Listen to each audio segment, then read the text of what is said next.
Hello students. Praveen Uttarardh ஸ்டூடெண்ட்ஸுக்கு first பேப்பரில் 7th கொஸ்டினுக்கான டிப்பணி பார்த்துக்கிட்டு இருக்கோம். அதில் யுதிஷ்டர் பார்த்துருக்கோம். அடுத்து பீஷ்ம பார்க்க போகிறோம். மகாபாரத் உங்கள் சரவணா கைடில் 141 பேஜ் ஸ்டூடெண்ட்ஸ். சரவணா கைடில் 141.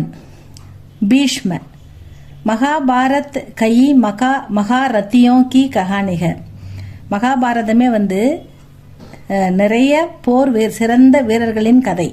சிறந்த போர் வீரர்கள், சிறந்த மகாரத்தியோனா வீரர்களின் கஹானிக.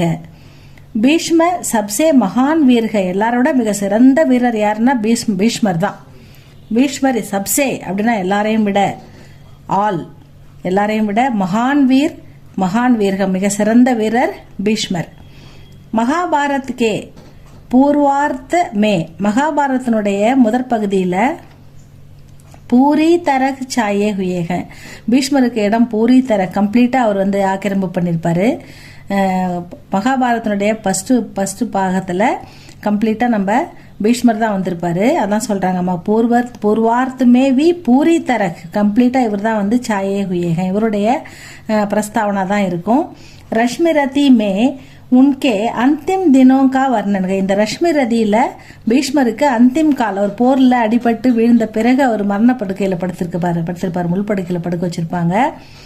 அந்த காலகட்டம் மட்டும்தான் இந்த ரஷ்மி ரதியில இவருக்கு இடம் ஒதுக்கி இருக்காங்க. இஸ்லியே வே இஸ் கஹானிமே கம் ஸ்தான் ஹி கேர் சக்கேங்க, அதனால இந்த கதையில ரஷ்மி ரதியில பீஷ்மருக்கு கம்மியான இடம் தான் அளிக்கப்பட்டிருக்கிறது.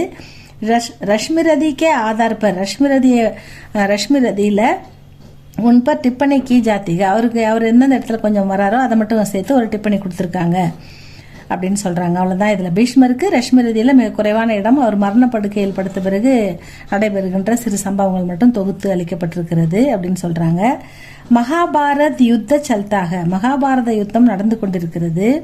யுத்தக்கே ஷுரு ஹோனே சே, யுத்தம் ஆரம்பித்த உடனே பகலே, அதை ஆரம்பிக்கிறதுக்கு முன்னாடியே, யுத்தக்கே ஷுருன்னு ஆரம்பிக்கிறது, ஷுரு ஹோனே சே பகலே ஆரம்பிக்கிறதுக்கு முன்னாடியே பீஷ்மர் கர்ணனை அர்த்தரதி ககதியாத்தா, அவனை ஒரு அரை போர் வீரன் அப்படின்னு அறிவிச்சிருப்பாரு.